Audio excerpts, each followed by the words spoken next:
Please, I want to know whether wearing of earrings, bracelets, and rings on the finger will prevent one from going to heaven. Kindly educate me on that. Did people like David and Solomon wear rings and bracelets? So I'm going to throw that one to you. Okay, well, first of all, it's an easy answer for David and Solomon. Yes, yeah, David and Solomon probably wore jewelry. David, Solomon also had 700 wives and 300 concubines. There were things that you'll find in the Old Testament that were not what God wanted from the beginning. Matthew 19 is a really powerful principle that Jesus brings out. And, the Pharisees are trying to catch him, and trip him up. And they say, well, is it okay to divorce your wife? And, for any reason. Right. And he says, well, no. And they say, well, why did Moses say that we could divorce our wives, And he said, well, yes, Moses did that because of the hardness of your hearts. Right. But from the beginning, it wasn't so.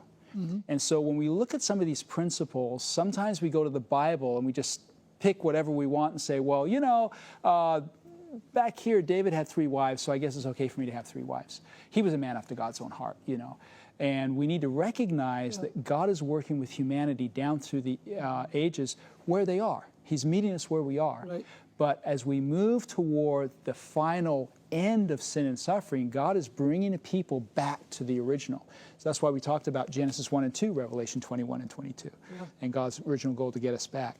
So if you look at that from that perspective, there is in the book of Revelation a really clear answer to this question. It's in Revelation 12 in comparison to Revelation 17. So in Revelation 12, you have a picture of a woman which represents a church. And this woman is pure. She's not wearing jewelry and gold, whatever. She has a gold crown, which symbolizes 12 stars, which symbolizes the organizational structure of the church. 12 is an organizational number. So basically it has a function over and above adornment. Yes. There you go. Good, perfect. And then you've got a woman in Revelation 17, and she is decked out. Gold, pearls, rings, etc. Now, the woman in Revelation 12 represents God's church, God's pure church, from which we have a remnant that keep the commandments of God and have the faith of Jesus. And they look just like her because of the remnant of her. And then you have this woman in Revelation 17 who identifies as the mother of harlots. So she has a lot of daughter churches. And all of these churches, along with this harlot church, are decked out. And that's exactly what you see in the world today. So if you want a clear revelation, you've got a lot of churches, a mother church and a lot of other churches that are decked out with jewelry versus this pure woman that has no jewelry except for that crown that has a function symbolizing organization structure. And I think that's the clearest revelation. When I ever give a sermon on jewelry, I just say, okay, let's just look at God's church as it's depicted in the last chapter as we're moving toward the end of time. It's interesting that as time has gone by, Christian women more and more adorn themselves and paint themselves up and use more jewelry than ever before. I remember when I was a kid and I went once in a while with my dad to some Sunday service for some special function that he was invited to. The women dressed very modestly, and there was very little jewelry in the church. But as time has gone by, it's totally different these days. And we see this, I think, because we're moving in a certain direction. There's a key principle that I've always appreciated, just to give some counterbalance to this, because I think a lot of people have made jewelry the issue of their sermonizing and doctrines and teaching, and they're just hammering people on this, and if they're not wearing certain things and acting a certain way, then, they're going to hell in a handbasket, so to speak. And in evangelism on page 272, Ellen White has this principle that just has been such a blessing to me in dealing with this subject.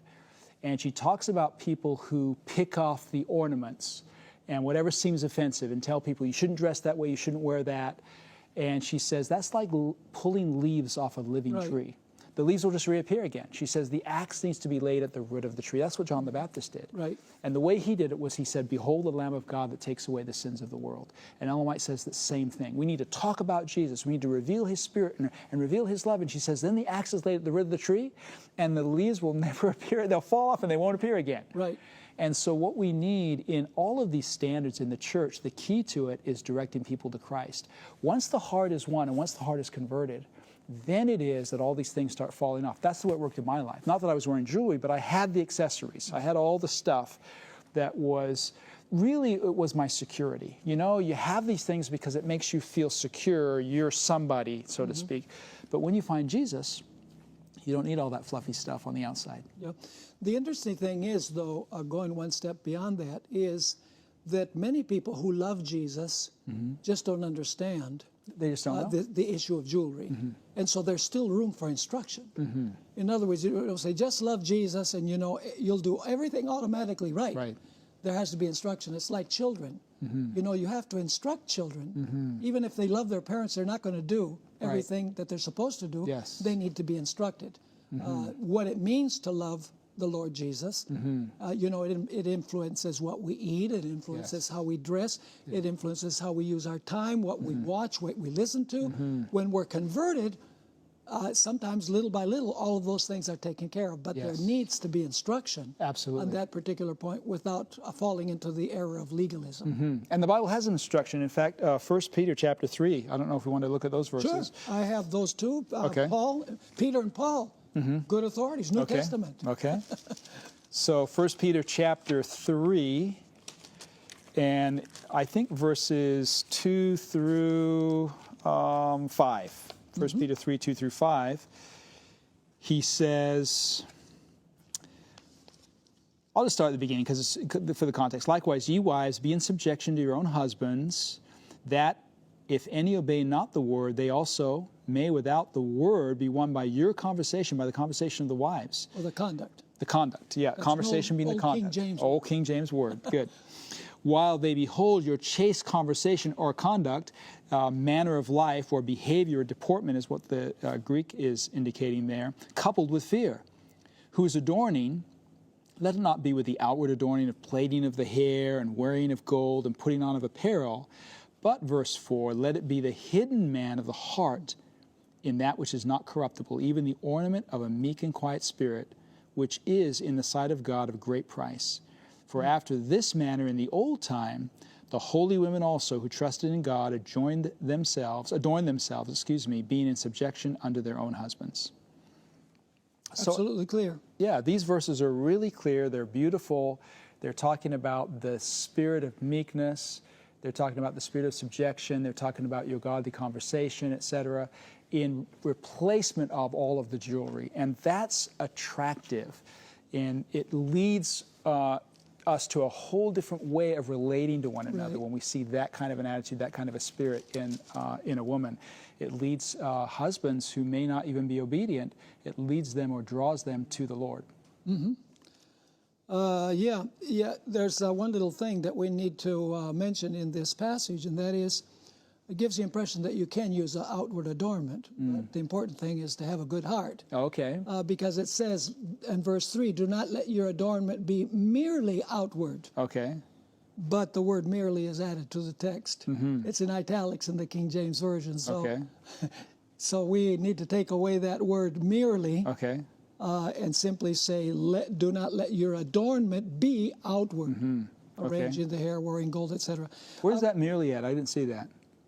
Well, I have it in my New King James Version, and I don't know if it's in your King James. It's not in my King James, no. No? No. Yeah, in the New King James it is. Okay, so they've got a little bit added in there. Gotcha, okay. That's all right. That's the reason why you have to compare different versions. That's right. We talked about that earlier. That's right. We talked about that in the Sabbath school class. And you got to have your King James at least for reference, right? There you go. There you go. 1 Timothy 2. Okay. Let's go to that passage, verses 8 through 10. 1 Timothy 2, 8 through 10. The Apostle Paul agreed with Peter. Okay. I'll read that? Sure. I will therefore that men pray everywhere, lifting up holy hands without wrath and doubting. And in like manner also, that women adorn themselves in modest apparel, with shamefacedness and sobriety, not with broided hair or gold or pearls or costly array, but that which becomes women professing godliness with good works. So it's the good works that really show the character of the person, not all the external adornment. Right. That's key. It's hard, though. You know, we're living in a society where there's a lot of emphasis as we're moving toward the end of time. A lot more emphasis is put on the outward. You know, and there's a lot of superficiality taking place, you know, a lot of media emphasis taking place.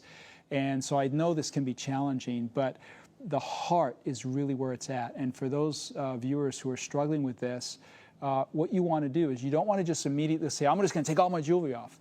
You want to say, no, I want to get my heart connected with Christ. I want Him to be the one that renews my heart and transforms me, and I want Him to be the means, the power by which this transition takes place. Because if you take it all off, just like that we read in Evangelism 272, it's just like picking leaves off a living tree. It could all just come back on again.